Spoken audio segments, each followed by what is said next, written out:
The decision of the British War Office to choose the Cruiser and Infantry Tank dichotomy as the guiding principle in their tank development in the mid-1930s would have no small impact on the way in which the British Army fought the Second World War. The first tangible example of this changing course was the A9 Cruiser Mark I, an unreliable and haphazard vehicle which, to a degree, characterizes the scramble to adapt which the British Army undertook in the early stages of the war. The A9 Cruiser would influence British tank design across the whole period, and despite its very appearance looking reminiscent of a prototype, which really it should have been, it made its way to the battlefield nonetheless. Welcome to a new Tank Encyclopedia article covering this little-known cruiser tank of the Second World War. We would like to thank all of our patrons for their support. The featured patron of this video is Larry. Thank you, Larry, for supporting us, and if you want to help us make more such videos and articles, please do consider donating on Patreon or PayPal. In the late 1920s, tank development in Britain was flagging significantly due to a number of conservative-minded officers in the Royal Tank Corps and the failure of state designs. The only models to enter serious production during the decade were the Vickers medium Mark I and II tanks, which replaced the lingering First World War vehicles such as the heavy tank Mark V. At the end of the decade, Vickers Armstrong also began producing light tanks for export and colonial duties. The central cause of inaction in Britain, and indeed in France and most of the industrialized world, was the lack of appetite for another war and a weak economic situation. Therefore, this led to the reduction of military spending and development of military ideas across the globe. In 1934 and 1935, the British War Office began incrementally receiving increased funding and taking future thinking more seriously, not least because of the now obvious failure of the League of Nations and the rearmament of Germany. After a number of large exercises, including the testing of the experimental mechanized force and lengthy consultation, the War Office published the details of the roles they envisioned tanks would play in a future war, and therefore the kinds of tanks which were required. They specified a requirement for three kinds of vehicles: light reconnaissance tanks, which would be incarnated by the Vickers light tank models; slow infantry tanks used for breakthrough, which would lead to the Matilda I and II; and cruiser tanks for flanking and exploitation on open ground. These cruiser tanks needed to be fast and well armed in order to be capable of fighting enemy tanks. In particular, the Directorate of Mechanization and Percy Hobbart, the inspector of the Royal Tank Corps, requested at least a 3-man turret and the then standard 3-pounder gun. Other elements of the specification were limiting factors for the cruiser tank, particularly the dimensions of British rail cars, which were the main transportation method for tanks at the time, weight capacity of army bridges, and the budget which the government could afford to purchase at. Vickers Armstrong quickly snapped up the project and, due to budget constraints, began adapting their most recent design for a medium tank, known as the A7, as there was no longer a place for this vehicle within the new British doctrine. The hull of this vehicle was a smaller version of the one used on the failed Vickers Medium 3, and the resemblance is noticeable.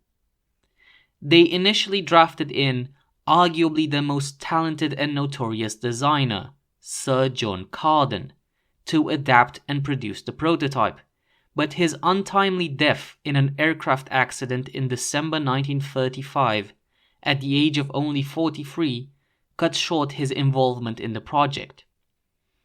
Their new prototype was known as the A9E1 and utilized a variety of commercial and readily available parts where possible. This fact, combined with the adaptation of a medium tank project and ideas with the new specifications and requirements of the cruiser type created a quite bizarre, almost Frankensteinian design, with new and old, commercial and specialist parts cobbled together. In 1936, the initial design was submitted by Vickers. The A9 utilized a simple AEC bus engine for its propulsion, a cheap and reliable option which produced 150 horsepower and, in theory, could propel the vehicle to an adequate 40 kilometers an hour. It was the first British tank to feature a fully hydraulic turret traverse, a much-needed feature neatly adapted from bomber aircraft production. Carden's main impact had been the incorporation of his new and highly flexible Bright Idea suspension, but this was mounted on road wheels of different sizes.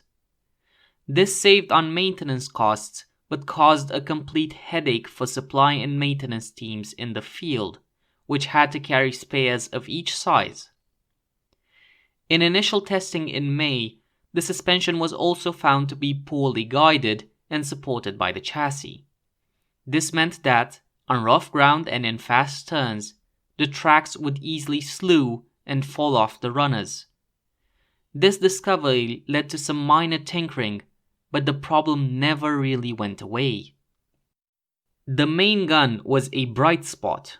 It was the new and thoroughly excellent 2-pounder. As well as being compact, quick-firing and accurate, by 1936 standards it was deadly to almost any tank in the world at 1,000 yards, and would remain so for about the next 5 years, though it would stay in service for some time after this. It lacked an effective high explosive round though, and soft targets had to be dealt with by machine gun, but as the main opponent of the cruiser tank was envisaged to be the enemy tanks, this was not yet a primary concern. To save on weight and keep the speed up, the armor protection was limited to only 14 millimeters of steel plate. This had been established as the thickness required to repel small arms and light machine guns, but beyond this, it was useless except at extremely long range. Furthermore, this armor was bolted at a time when other nations were already switching to welding, and this would continue to be a British practice well into the war. This process increased the likelihood of the plates shearing or spooling when hit, throwing pieces of hot metal inside the vehicle and being potentially deadly to the crew, even when enemy fire had not penetrated the armor itself. The inclusion of 2 secondary turrets equipped with machine guns at the front of the vehicle, seated on either side of the driver, was a completely obsolete choice, caused by a fad created by the A1E1 Independent a decade earlier. As well as being of limited combat value and increasing the crew from 4 to an unreasonable 6, these sub-turrets created a number of shot traps at the front of the hull, resulting in shells deflecting from one surface of the hull into another and increasing the likelihood of receiving damage. The main turret, similar to the old A7 turret, was manned by a commander, gunner, and loader, which in itself is a reasonable principle, but resulted in an incredibly cramped working space, even for a tank. This was due to the small size of the turret ring, created by the limited outer dimensions of the hull, and the need for a large portion of the main gun to be located within the turret to allow it to be properly balanced. The coaxial machine gun in the turret was a Vickers water-cooled 7.7mm. 2 others were located in the superfluous secondary turrets. Another hazardous element was the lack of separation of the fighting compartments of the tank, a weight-saving measure which meant the hull containing the driver and machine gunners was also tight and cramped. This did allow a secondary generator charging the batteries to drive a ventilator and cool the whole crew compartment. The tank carried 100 shells for the 2-pounder and 3,000 for the machine guns in action.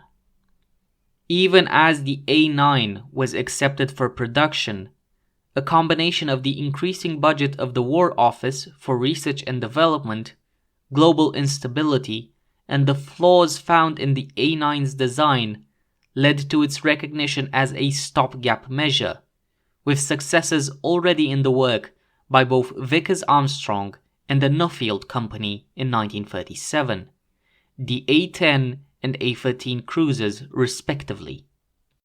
Despite the problems and the recognition that this vehicle was a stopgap until more dedicated cruisers could be designed, the War Office saw that it conformed to their specifications and was presently the only vehicle on offer, as well as the cheap components keeping the vehicle in budget and allowing for a relatively large order of 125 vehicles. This was placed late in 1937, 50 to be completed by Vickers and 75 by Harland and Wolff, to allow Vickers to continue with other projects. The first batches rolled off the production line a little over a year later, in January 1939. Only 6 months later, the up-armored A-10 Cruiser Mark II also began arriving. Nuffield's rival A-13 Cruiser III had also entered production by this time, but suffered its own problems. Production operated at an average of about 8 units a month and ended in June 1940, when the run of 125 was complete. In early 1939, rolled steel armor plating was being prioritized for infantry tanks and aircraft production, and British steel mills could not keep up with demand. Rather embarrassingly, this meant Britain was forced to order armor plating from abroad, receiving 40mm plate material for the A9 from German-occupied Austria, which, while perfectly suitable, presumably gave the Germans a pretty good idea of the quality of British armor.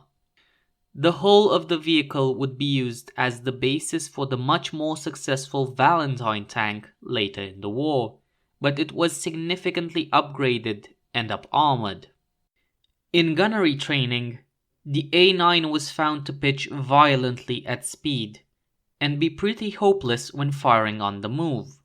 Happily, this design flaw helped to discourage this rather ineffective practice and convinced some British gunnery officers to shake the habit. Approximately 40 vehicles, a little under a third of the production run, were altered and instead armed with the Ordnance quick-firing 3.7-inch howitzer. These could fire a powerful high-explosive shell and solved the soft target dilemma. However, as well as depriving these vehicles of their ability to deal with enemy tanks, the insufficient velocity of this gun meant the A9 close support was vulnerable to anti-tank guns which could outrange it. These units carried 40 shells for the 3.7-inch guns and, as they were mostly attached to headquarters units, they ended up carrying mostly smoke shells for emergencies, a ponderous decision that left them with little to do in an actual engagement. The failure of these units to be used effectively, in conjunction with their standard counterparts, is a fair example of the lack of appreciation for full combined arms operation which the British held, and it would take several years of war for them to begin to overcome these doctrinal problems. About 24 Cruiser A9s equipped the 2 brigades of the 1st Armoured Division when they were sent to France as part of the British Expeditionary Force in May 1940. Each regiment had a mix of the early cruiser designs produced up to that point, around 80 total, and many Vickers light tanks to make up the numbers. Such was the rush to get the units shipped over that many of the crews had received limited training and, crucially, had not been equipped with wireless sets or proper gunnery optics in some cases. In their baptism of fire, the A9s were found to be too weakly armored, and the engine was not powerful enough to sustain acceptable speed on rough ground for long periods of time. After driving long distances, the tracks would shake themselves loose of their minor guiding and were routinely falling off, and the clutch faded quickly. Due to the restrictions of their dimensions, the vehicles and their tracks were also found to be too narrow, and their grip on uneven ground was abysmal. There were no problems with the gun, but it scarcely mattered. The first armoured landed west of the Dunkirk pocket, near Cherbourg, rushed forwards in an attempt to relieve them and, without proper artillery, infantry, or air support, was swiftly thrown back, facing heavy losses. One of the most infamous events of their campaign occurred on 27th May 1940, on the Somme near Abbeville, where the 10th Hussars were ordered to make a counter-attack against the advancing Germans.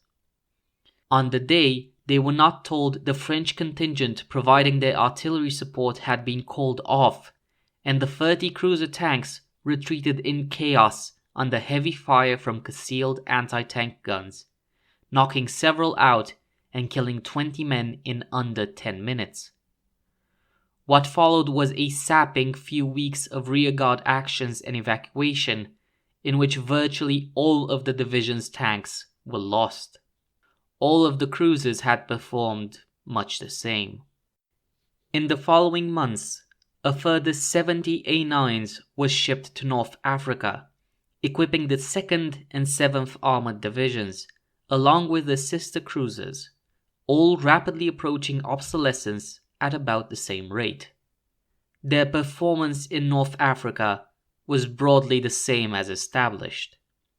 In December of 1940, however, they were employed successfully against the even more ill-equipped Italians in Operation Compass, along with the rest of the British armoured units. Their reliability in the desert suffered greatly as a result of insufficient engine cooling and their troublesome tracks struggling in deep sand. Some of these 70 were diverted to Greece and, during the evacuation there, all were lost. In the desert, they were used pretty much until exhaustion in the summer of 1941. The remaining 30 or so that stayed in Britain were retired from service at the end of the year, though some were kept around for training purposes. A few reserve A9s were used for experiments in tank disguise in the desert in 1941, which later became Operation Bertram, in which a canvas or sun shield supported by a light steel frame was lifted over the tanks to disguise them as lorries, at least at long distance or from the air. This tactic was employed successfully in the run-up to the Second Battle of El Alamein in October 1942, with real tanks disguised as trucks, while dummy tanks were placed in other positions, fooling the Germans as to the intended axis of the attack. This was a significant factor in the success of the opening phase of the operation, which would result in one of the most significant British victories of the war.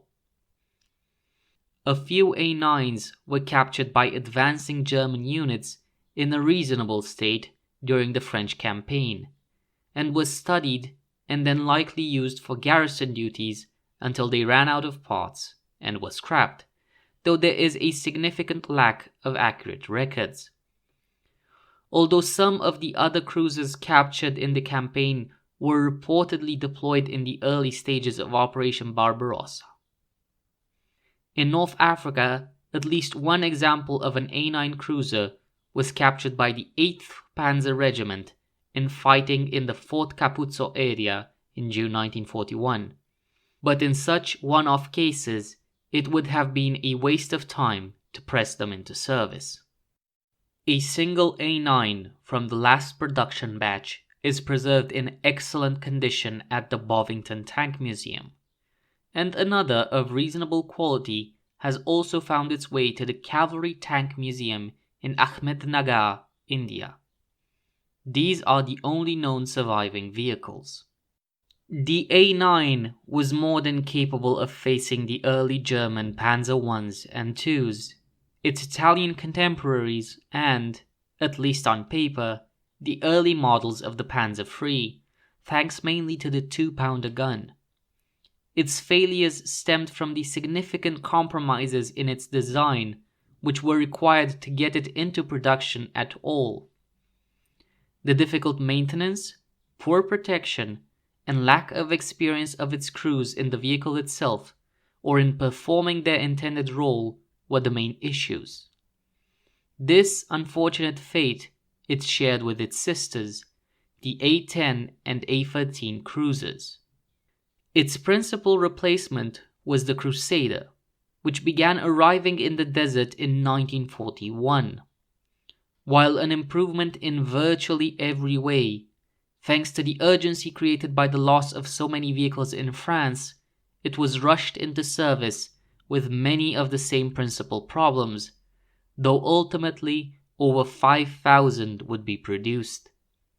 The cruiser tank lineage, which the A9 began, would continue with the Cromwell and end with the formidable Comet in 1945. As noted, the hull of the A9 and A10 had a greater direct impact on the Valentine infantry tank, which was a workhorse of the Royal Armoured Corps for the entire duration of the war, more so than any of the other cruisers. Through the conflicted circumstances of its conception and its consequences, in its own, quite British way, the A9 was an influential and important step in wartime tank development. Thank you for watching this Tank Encyclopedia voiced article. Make sure to follow our website. We'll be releasing new articles on the regular. You can follow us on Facebook, Twitter, Instagram, or Reddit. If you use Discord, there's a link to our community server in the description. And if you would like to help us continue to develop and expand, consider donating on Patreon or PayPal. All of the funds will be used to help us enhance and design new articles and features for you. Until next time, keep us in your sights.